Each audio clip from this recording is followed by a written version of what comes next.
Every year I like to pause and look back at what I've made, the garments I've sewn and worn in my cottage and around my rural village, and the patchwork and embroidery I'm slowly stitching, enjoying the process. This is simply a quiet record of the things I've sewed in 2025 here in my English cottage, using vintage patterns, vintage rescued fabrics and techniques that feel rooted in earlier decades. Most of these pieces were made for everyday wear and have been well worn and well loved as the year passed. Let me take you through them as they come to mind. I'll begin with the piece that perhaps best represents why I sew the way I do. This dress was made from a fine wool printed with pink primroses from Donna Flower Vintage Fabrics, using a pattern enclosed in a rare 1940s sewing pattern magazine.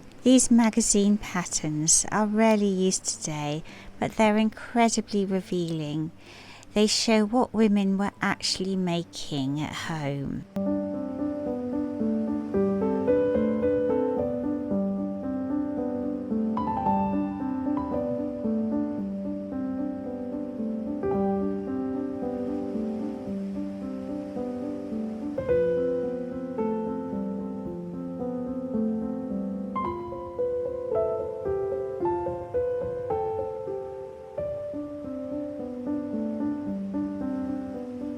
The cut is practical, restrained, and very much of its moment.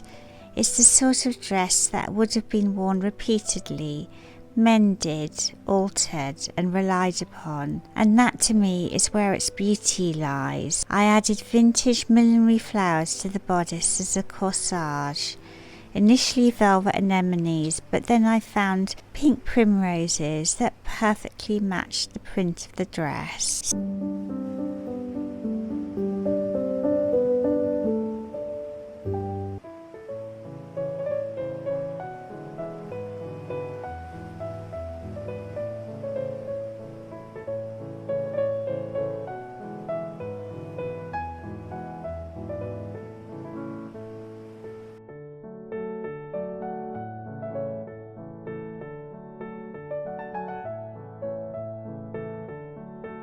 Staying with wartime history, this coat dress, or redingote, was sewn from a sewing pattern of 1939 using antique Edwardian embroidered linens. As these were passed down to me through my family, it was important to me to use them carefully and with a respect for the skill of the original embroiderer. These were not originally garments at all, but household textiles, hand-worked and intended as a set of hand towels. I pieced and cut them carefully, positioning the most special embroidery, such as the design of irises, white on white, in the most eye-catching places, such as the collar. I created as much symmetry as I could, but I was happy for the redingote to look handmade and to hint at its original purpose. I hope that the original embroiderer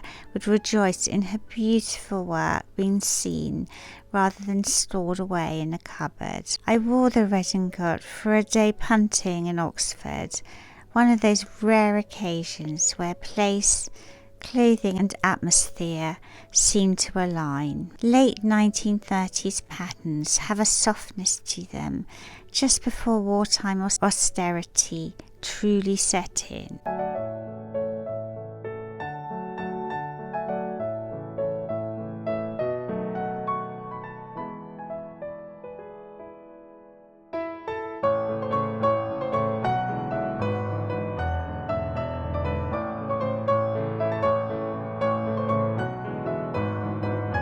This dress was pieced together from remnants of Liberty double gauze fabric using a pattern from Wildflower Design, the designer of the skirt that always fits, which some of you might remember me sewing from a vintage parrot fabric. This is another ingenious design. Underneath the armpits you sew little fabric loops Then ties thread through the loops, and you can wind them around your body to create a Grecian looking design. If you wanted, of course, you could leave off the ties and just wear the dress as a loose floaty garment, or use the ties as a belt only. This is an easy to wear dress that will be perfect to wear around my cottage and cottage garden in the summertime.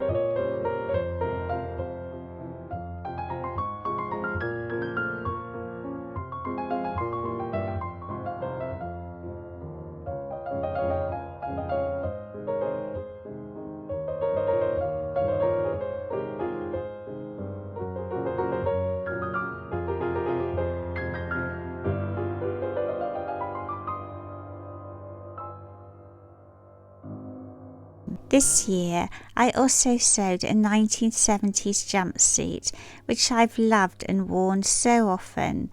I sewed it from a 1970s Liberty needlecord fabric, which is really hard wearing and comfortable. This jumpsuit is so easy to wear, no need to worry about matching separates, and if it's cold, it's easy to layer up underneath. The pretty flowered fabric brings me joy, as I love colourful florals, as you can probably see by all the 1930s flowery china I surround myself with.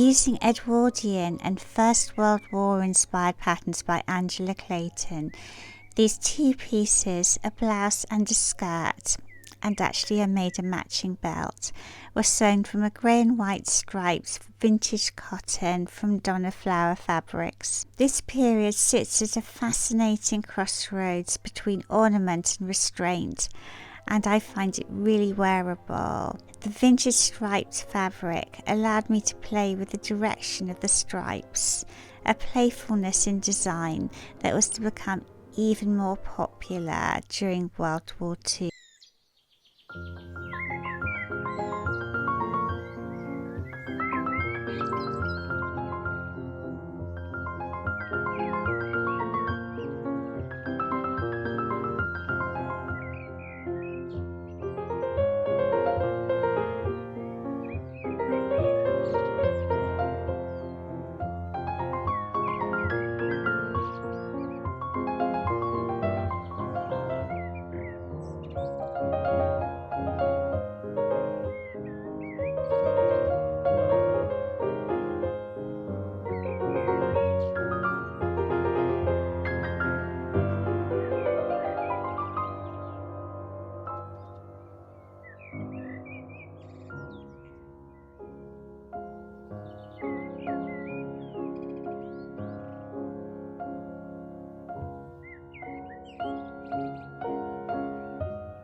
This year also included something much quieter, but perhaps worn more than any other garment: 3 pairs of pyjamas, all sewn from 1940s patterns. One in a vintage heavy Wincyette for winter, one in a lighter Wincyette featuring a fun novelty print of dancing showgirls for the in-between seasons, and one in a 1950s pink ditzy floral print seersucker for summer, again from Donna Flower Vintage Fabrics. For the pattern with the frill around the yoke, I colour blocked using a floral fabric I had in my stash and some new white Wincyette. This was a classic make do and mend technique during a time of rationing, to eke out existing fabric with a small amount of bought fabric to make the garment you wanted.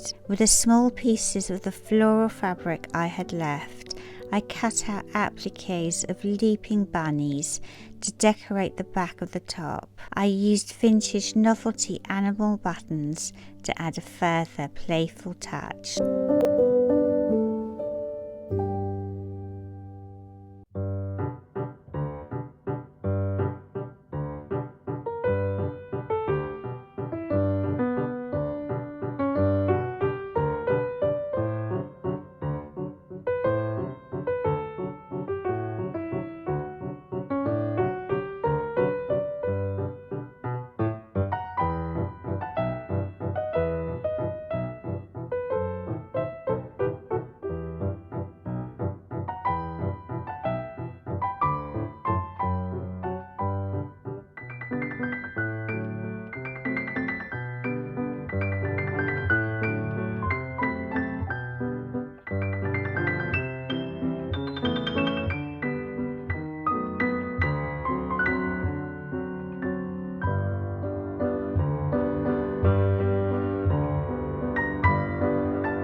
The dancing showgirl print is such fun.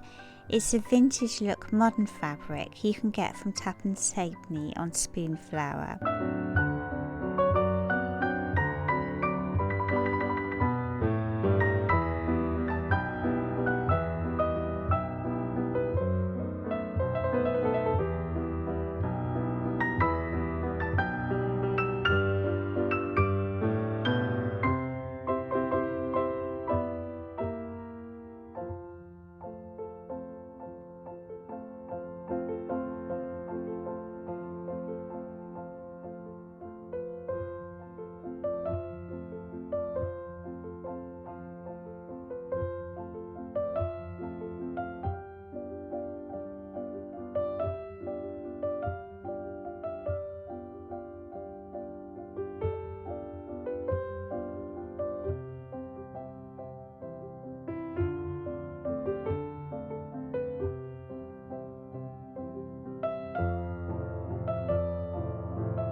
My summer pyjamas are a classic World War II design. They are quite tailored, though still comfortable, with small sleeve supports and a belt. During World War II, women's clothes became more practical.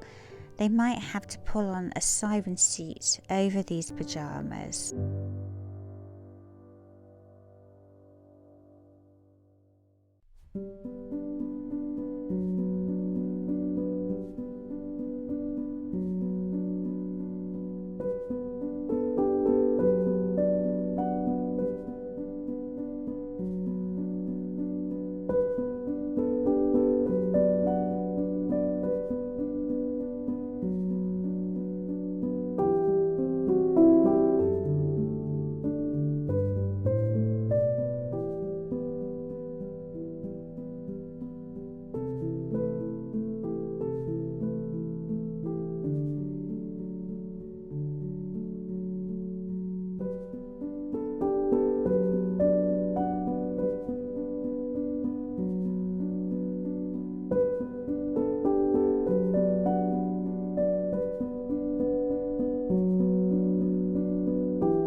I made my 1940s pyjamas in collaboration with my delightful friend across the pond, Jess Storey, who made a really pretty pair of pyjamas from her own 1940s sewing pattern and vintage cotton.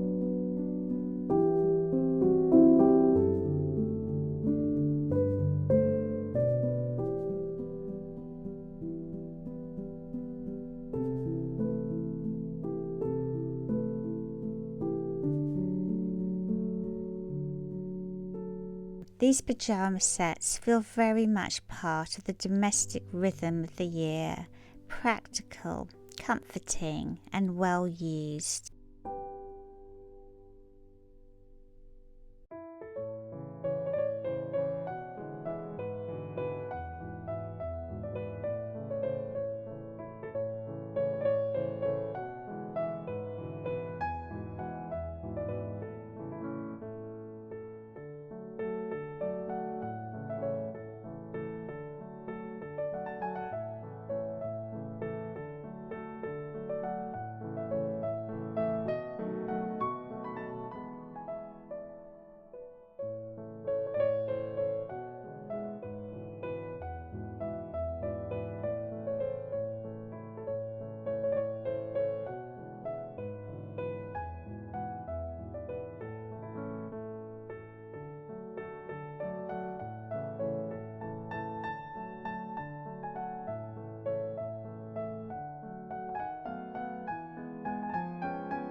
Alongside garment sewing on quiet winter evenings, I love to continue peacefully with slow stitching projects, and I thought I'd show you some of my long-term ones. My Victorian crazy patchwork heart you might already know about if you watched my last video, but I have two other slow patchwork projects that occupy me. One is English paper piecing using 1970s Laura Ashley fabrics in sky blues. These prints feel deeply familiar, domestic and nostalgic. Along with Laura Ashley prints, the most nostalgic prints for me come from Liberty of London. Before I had dogs, I had house rabbits, and bunnies will always have a special place in my heart. I have red and cream versions of this Liberty bunny print, which I'm combining with a myriad of